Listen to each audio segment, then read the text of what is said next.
नमस्कार, सप्तधारा न्यूजमध्ये आपले स्वागत आहे।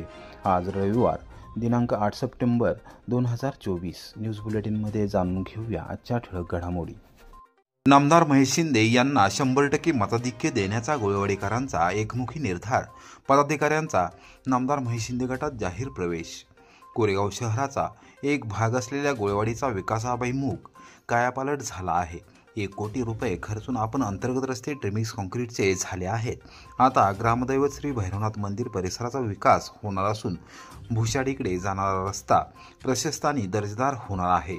एकूणच गोळेवाडीचा अवघ्या काही महिन्यात कायापालट करणाऱ्या कृष्णा खोरे विकास महामंडळाचे उपाध्यक्ष नामदार महेश शिंदे यांना विधानसभा निवडणुकीत 100% मताधिक्य देण्याचा निर्धार गोळेवाडीकरांनी रविवारी सकाळी 11 वाजता केला आहे।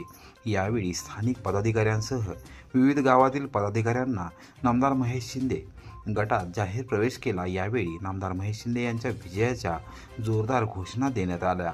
नामदार महेश शिंदे यांनी गोळेवाडीचा सर्वांगीण विकास करण्याचा शब्द काही महिन्यांपूर्वी दिला होता। ग्रामदैवता श्री जानाई देवी मंदिरात झालेल्या कार्यक्रमात त्यांनी विकास कामांबाबत कोठेही कमी पडणार नसल्याचा शब्द दिला होता। त्यानुसार ग्रामस्थांनी एकत्रित येऊन नामदार महेश शिंदे गटात जाहीर प्रवेश केला। ग्रामपंचायत निवडणुकीत देखील नामदार महेश शिंदे यांच्या विचारांचा एकतर्फी विजय झाला होता। नामदार महेश शिंदे यांनी 1 कोटी रुपये अंतर्गत रस्त्याच्या ट्रिमिक्स काँक्रीटीकरणासाठी मंजूर केले होते। रस्त्याची कामे पूर्ण झाली असून त्याचे लोकार्पण आणि रस्त्याच्या कडेला वृक्षारोपण असा संयुक्त कार्यक्रम झाला। त्यावेळी ग्रामस्थांनी एकमुखी गावातून 100% मताधिक्य नामदार महेश शिंदे यांना देण्याचा निर्धार केला। जिल्हा नियोजन समितीचे सदस्य राहुल प्रकाश बर्गे, कोरेगाव विकास आघाडीचे अध्यक्ष तथा प्रथम नगराध्यक्ष प्रशांत उर्फ राजाभाऊ बर्गे, माजी उपनगराध्यक्ष जयवंत पवार, माजी नगरसेवक महेश बर्गे, अमोल मेरुकर, माजी सरपंच सतीश गोळे, सरपंच नरसिंह गोळे, उपसरपंच सविता घोरपडे, माजी सरपंच किरण घोरपडे, शिरीष गोळे यांच्यासह मान्यवर यावेळी उपस्थित होते। ग्रामदैवता श्री जानाई देवी मंदिरात झालेल्या कार्यक्रमात नामदार महेश शिंदे यांनी आपल्या भाषणात गोळेवाडीकरांचा विश्वासार्थ ठरवला असल्याचे स्पष्ट केले। सुलतानवाडीकडे जाणारा रस्ता लवकरच पूर्ण केला जाणार असून पुलाचे काम झाले आहे। आता 3 मिनिटात गोळेवाडी सुलतानवाडी हा प्रवास होणार आहे। स्वच्छ व सुंदर गोळेवाडी सुलतानवाडी परिसर होणार आहे। गोळेवाडीसारख्या छोट्याशा गावात आंतरराष्ट्रीय दर्जाचे क्रीडा संकुल उभारले जात आहे। त्याचबरोबर सुभाषनगरमध्ये छोटा गंधर्व यांच्या स्मृती प्रित्यर्थ भव्य नाट्यगृह, क्रीडा संकुल, आंतरराष्ट्रीय दर्जाचे अभ्यासिका उभारण्यात येणार आहे। नजीकच्या काळात गोळेवाडी आणि सुलतानवाडी परिसर निश्चितपणे हायटेक होणार आहे असा विश्वास नामदार महेश शिंदे यांनी व्यक्त केला। यावेळी राहुल प्रकाश बर्गे, महेश बर्गे, सतीश गोळे यांच्यासह मान्यवरांनी मनोगत व्यक्त केले। यावेळी माजी सरपंच संतोष वसंतराव घोरपडे, ज्येष्ठ उद्योजक तानाजीराव भाऊ घोरपडे, युवा नेते लक्ष्मण रोमन, संजय घोरपडे, राजन येवले यांच्यासह मान्यवर पदाधिकाऱ्यांनी नामदार महेश शिंदे गटात जाहीर प्रवेश केला।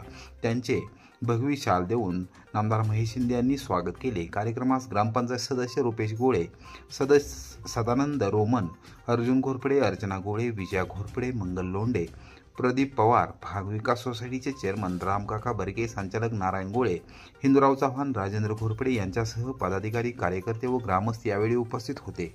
आपला भाग एक केला पाहिजे आणि पूर्ण ताकदीने बाहेर पडा।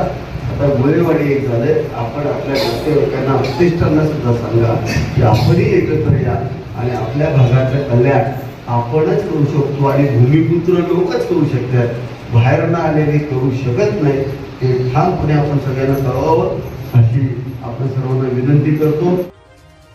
कडेगावच्या डॉक्टर पतंगराव कदम यांच्या लोकतीर्थ स्मारकामध्ये आमदार जयकुमार गोरे यांनी सहकाऱ्यांसह केले अभिवादन। जुन्या आठवणींना दिला उजाळा। महाराष्ट्रातील ऊर्जावान नेतृत्व म्हणून ओळख असलेल्या नामदार डॉक्टर पतंगराव कदम यांच्यामुळेच मी घडलो। त्यांनी मला समाजकारण आणि राजकारणामध्ये नवी दिशा दिली। त्यांच्यामुळेच मी सातारा जिल्ह्यातून आमदार होऊ शकलो आहे। त्यांनी माझ्यावर पुत्रवत प्रेम केले। त्यांचे ऋण मी कधीही फेडू शकत नाही। त्यांच्या लोकतीर्थ स्मारकामध्ये अभिवादन करताना मन अक्षरशः भरून आले आहे, असे उद्गार मानचे आमदार जयकुमार गोरे यांनी रविवारी सकाळी 11 वाजता काढले। डॉक्टर पतंगराव कदम यांचे सांगली जिल्ह्यातील कडेगाव येथे मोहनराव कदम नगरमध्ये लोकतीर्थ स्मारक उभारण्यात आले असून तेथे डॉक्टर पतंगराव कदम यांचा पूर्णाकृती पुतळा उभारण्यात आला आहे। 2 दिवसांपूर्वी राजकारणातील दिग्गज मंडळींच्या हस्ते पुतळ्याचे अनावरण करण्यात आले आहे। रविवारी सकाळी आमदार जयकुमार गोरे यांनी मान तालुक्यातील प्रमुख पदाधिकारी व कार्यकर्त्यांसह लोकतीर्थ स्मारक येथे जाऊन डॉक्टर पतंगराव कदम यांच्या पुतळ्यास अभिवादन केले। यावेळी त्यांनी जुन्या आठवणींना उजाळा दिला। औद्योगिक क्रांती असेल, शैक्षणिक क्रांती असेल, ही सगळी क्रांती त्यांनी उभी केली। त्यांच्या पावलावर पाऊल ठेवून मी माझ्या मतदारसंघामध्ये दुष्काळ मुक्तीच्या दिशेने लढाई उभी केलेली आहे। ती लढाई अंतिम टप्प्यामध्ये आहे।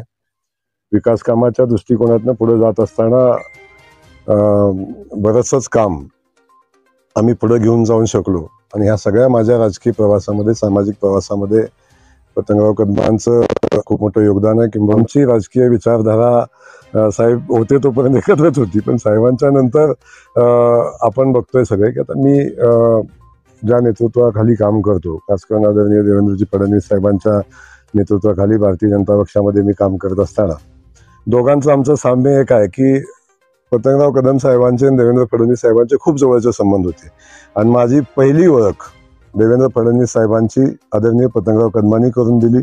आम्ही रात्रीच्या जेवणाला मला घेऊन गेले आणि त्याच दिवशी देवेंद्र फडणवीस साहेब आले आणि आमची पहिली ओळख त्या ठिकाणी झाली होती।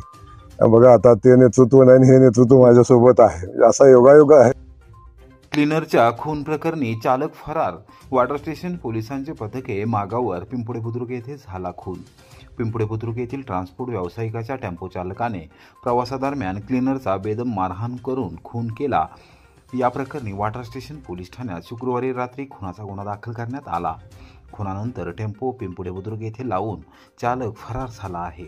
वॉटर स्टेशन पोलिसांनी त्याच्या शोधार्थ पथके तयार केली आहेत। लवकरच चालकाला अटक केली जाईल असा विश्वास सहाय्यक पोलीस निरीक्षक अविनाश माने यांनी रविवारी सायंकाळी 7 वाजता पत्रकारांशी बोलताना दिली।